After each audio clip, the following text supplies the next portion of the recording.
انسانی تاریخ میں کئی ایسے جادوگر گزرے ہیں جن کا شمار اپنے وقت کے خطرناک ترین جادوگروں میں ہوتا تھا۔ یہ جادوگر اپنی جادوئی صلاحیتوں میں اس قدر ماہر تھے کہ ان کا ذکر اللہ تعالیٰ نے آسمانی کتابوں میں بھی ذکر فرمایا۔ اگر ہم بات کریں حضرت موسیٰ علیہ السلام کے زمانے کی، تو حضرت موسیٰ علیہ السلام کے مقابلے میں فرعون نے جن لوگوں کو بھیجا تھا وہ جادوگر ہی تھے۔ باریک ٹی وی میں ایک بار پھر سے خوش آمدید۔ پیارے دوستو، کالا جادو کوئی توہم پرستی نہیں بلکہ یہ ایک عمل ہے۔ اگر ہم زمانہ قدیم کی تاریخ پر غور و فکر کریں تو ہمیں کئی ایسے جادوگر ملیں گے جو اپنے فن میں اس قدر مہارت رکھتے تھے کہ لوگوں نے ان جادوگروں کو وقت کے پیغمبر کے برابر بھی درجہ دے رکھا تھا، مگر اللہ تعالیٰ نے ان سب جادوگروں اور ان پر ایمان لانے والے مشرکین کو نیست و نابود کر دیا۔ مگر ان میں سے کچھ جادوگر ایسے بھی تھے جن کا جادو اس قدر طاقتور تھا کہ ان کا ذکر اللہ تعالیٰ نے آسمانی کتابیں قرآن مجید اور انجیل میں بیان فرمایا۔ سامری جادوگر کا تعلق حضرت موسیٰ علیہ السلام کی قوم سے تھا۔ جب بنی اسرائیل حضرت موسیٰ علیہ السلام کی قیادت میں مصر سے نکلی تو سامری بھی ان کے ساتھ حضرت موسیٰ علیہ السلام کی قیادت میں روانہ ہو گیا۔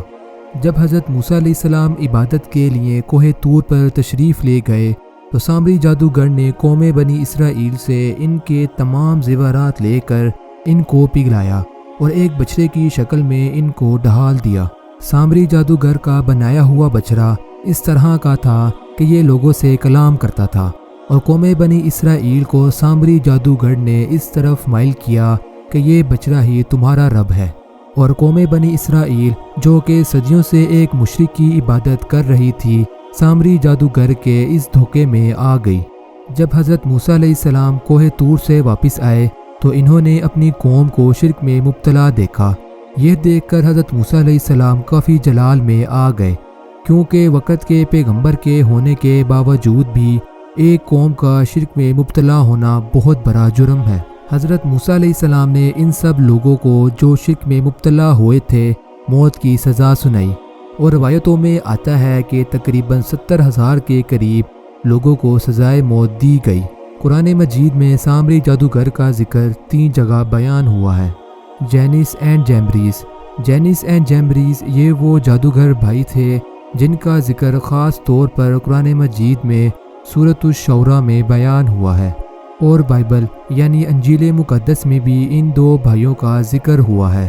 یہ دونوں بھائی فرعون کے دربار میں تب حاضر ہوئے جب فرعون نے ان دونوں بھائیوں کو حضرت موسیٰ علیہ السلام کے مقابلے میں بلایا۔ قرآن مجید اور احادیث میں ان دونوں بھائیوں کے جادو کا ذکر بیان کیا گیا ہے۔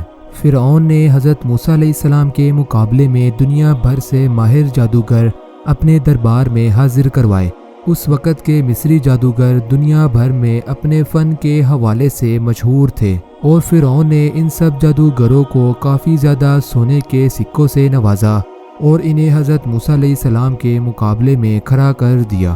اور جب ان سب جادوگروں نے اپنے جادو کے آگے حضرت موسیٰ علیہ السلام کا معجزہ دیکھا تو یہ سب جادوگر سمجھ گئے کہ یہ کوئی عام معجزہ نہیں ہے، اور حضرت موسیٰ علیہ السلام کوئی عام شخص نہیں۔ یہ سب جادوگر حضرت موسیٰ علیہ السلام کا معجزہ دیکھ کر حضرت موسیٰ علیہ السلام پر ایمان لے آئے۔ یہ سب دیکھ کر فرعون نے ان سب جادوگروں کے ہاتھوں کو کٹوا دیا اور ان سب جادوگروں کو سولی پر لٹکا دیا۔ حضرت ابن عباس سے روایت ہے کہ دربار فرعون کے جادوگر دن کے پہلے حصے میں تو جادوگر تھے، لیکن جب شام ہوئی تو یہ سب جادوگر شہداء کہلائے جو حق کے راستے پر چل چکے تھے۔ ہاروت اور ماروت کا ذکر قرآن مجید اور احادیث میں اس طرح سے بیان کیا گیا ہے کہ 2 فرشتے جو کہ بابل شہر میں بھیجے گئے تھے۔ لوگ ان دونوں فرشتوں کے پاس جادوئی علم سیکھنے آتے، مگر یہ دونوں فرشتے ان سب لوگوں کو اس بارے میں آگاہ کرتے کہ ہم صرف تم لوگوں کی آزمائش کے لیے بھیجے گئے ہیں، اور یہ سب کفر ہے جو تم لوگ ہم سے سیکھ رہے ہو۔ روایتوں میں آتا ہے کہ ان فرشتوں کے منع کرنے کے باوجود بھی لوگ ان دونوں فرشتوں سے یہ جادوئی عمل سیکھتے۔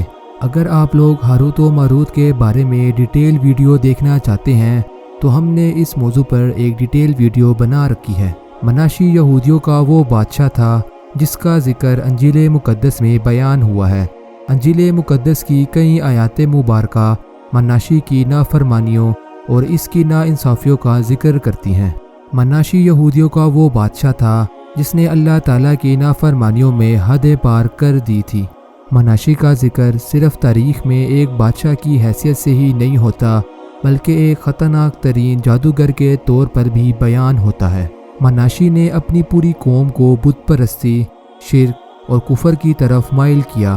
مناشی صرف 12 سال کی عمر میں ہی سلطنت یہودا کا بادشاہ بنا اور اگلے 55 سال تک اس نے اپنی پوری قوم کو بال اور اشورا نامی بتوں کی عبادت کی طرف راغب کیا۔ اپنے دور حکومت میں مناشی نے ان دونوں بتوں کے کئی عبادت خانے بنوائے اور ہیکل سلیمانیہ میں بھی بت نصب کروائے۔ مناشی کے بارے میں آتا ہے کہ یہ کالے جادو میں اس قدر مہارت رکھتا تھا کہ اس نے جنات اور شیاطین کو اپنے قابو میں بھی کر رکھا تھا۔ اس نے اپنے کالے جادو میں مزید طاقت اور کامیابی حاصل کرنے کے لیے اپنے دونوں بیٹوں کو آگ میں بھی جلوا دیا تھا، مگر اس کی اس قربانی کا اسے کوئی فائدہ نہیں ہوا۔ اس وقت کی ایک سپر پاور اشوری ریاست نے جب مناشی کی حکومت پر حملہ کیا اور مناشی کو زنجیروں میں جگڑ کر اسے قید خانے میں قید کیا تو مناشی کو اپنے تمام گناہوں پر ندامت محسوس ہوئی اور مناشی نے قید خانے میں ہی اللہ تعالیٰ کے حضور توبہ کی۔ جب مناشی کو قید خانے سے آزادی ملی تو اس نے اپنی پوری قوم کو ایک خدا یعنی اللہ تعالیٰ کی عبادت کرنے کی طرف راغب کیا، مگر اس کی قوم پوری طرح سے شرک میں مبتلا ہو چکی تھی اور مرتے دم تک مناشی کو اپنے گناہوں پر پچھتاوا رہا۔ سیمون دی میجوس کا ذکر ہمیں انجیل مقدس میں ملتا ہے۔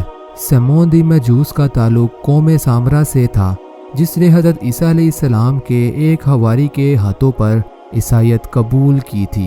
بائبل کے مطابق سیمون کو ایک بہت ہی زیادہ طاقتور جادوگر بتایا گیا ہے جو کہ اپنے جادو کے ذریعے ہوا میں اڑنے اور جانوروں کا روپ ڈھالنے میں ماہر تھا۔ سیمون چاہتا تھا کہ اسے عیسائیت مذہب میں ایک مرکزی حیثیت ملے، مگر اس کا دل دنیاوی لالچ سے بھرا ہوا تھا اور حضرت عیسیٰ علیہ السلام کے حواریوں نے اسے کوئی بھی مقام دینے سے انکار کر دیا۔